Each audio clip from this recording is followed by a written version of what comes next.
Good morning, everyone, and welcome to the morning huddle of Rosen Dental Transitions podcast, a new segment we're going to do to bring you quick tips on practice management and advice on selling and buying dental practices before you start your day. So in 10 minutes or less, we're going to give you some useful information that you should think about depending on whether you're selling or buying a dental practice. All right. So let's dive right in. All right. The first list we're going to start with are 3 mistakes that sellers should avoid if you're within a couple years of thinking about retiring. A lot of people come to me and want to know what their practice is worth and sell their practice. But unfortunately, if you're doing that all in the same year, you don't have time to fix any mistakes that you may have or things that are inhibiting the value of your practice. So here we go. Number 1, sellers don't report cash they receive on their tax returns because they don't want to pay taxes. I get it. No one wants to pay taxes. And if you're getting away with it for the last 30 years of your career, good for you. But I would recommend reporting it the last 3 years before you sell to show the profit of the business. Value of a dental practice is based on profit after paying all expenses, including fair compensation for the dentistry you do. So for example, if someone like me bought the practice who's not a dentist and can't work, I have to pay you to do the production that you're doing. And after I pay you, that money is what's left to either pay the loan if I'm an individual or a measure of return on investment, ROI, for a corporate buyer. So when you take, say you have $1 million practice, you collect $1 million a year.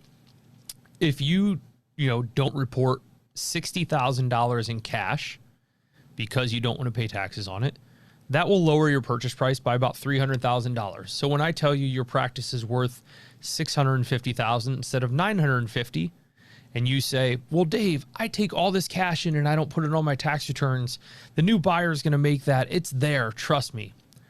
Okay. But you're asking me to tell the buyer to trust you when you've lied to the IRS for the last 30 years. So you'll lie to the IRS, which might send you to jail or have major financial penalties. But you want the buyer to trust you, right? So that's a difficult line to toe.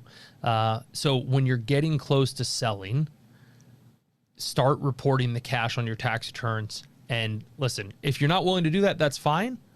But just realize that you're going to have a lower sales price and a lower value, and just view it as you made more than that money in the taxes you saved over the last 40 years. All right. Second point, you can start to slow down those last couple of years you own the practice. You can see less patients. You can go golfing. You could go on longer vacations, do that safari and 3-week safari in Africa you've always wanted to do. That's fine. But if your collections go down, the practice will be worth less. And you can't say, well, this used to be $1.3 million practice 3 years ago. I just slowed down and now it's doing $800,000. Buyers won't pay for that. Banks won't finance it. I mean, think about it. If you buy a house, do you buy the house for what it's going to be worth after you invest $100,000 and renovate the kitchen and add the new bathroom and, expand off the side? Or do you pay what it's worth today? Or sell earlier. Don't wait 3 years to sell. Sell, and maybe you can sell to someone where you could work for 2 or 3 years as an associate on a limited schedule, to give you the ability to capitalize on the equity your business has today, and have some of the flexibility in your schedule over the next couple of years as an employee. Third option, not adjusting your fee schedule to keep with the current fees.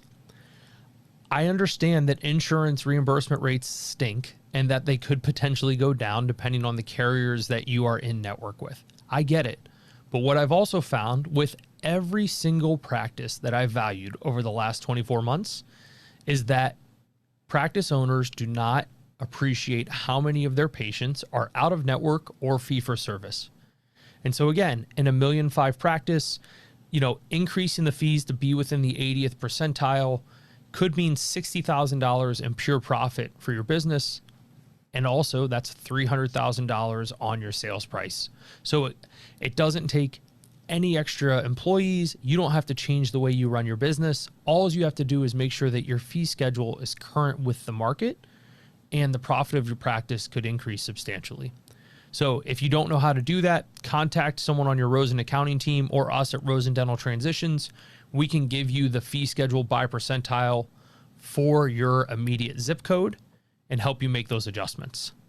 All right, there you go. That's your morning huddle. 3 quick tips if you are thinking about selling your practice to make sure you don't make critical mistakes that could cost you hundreds of thousands of dollars when you sell your dental office.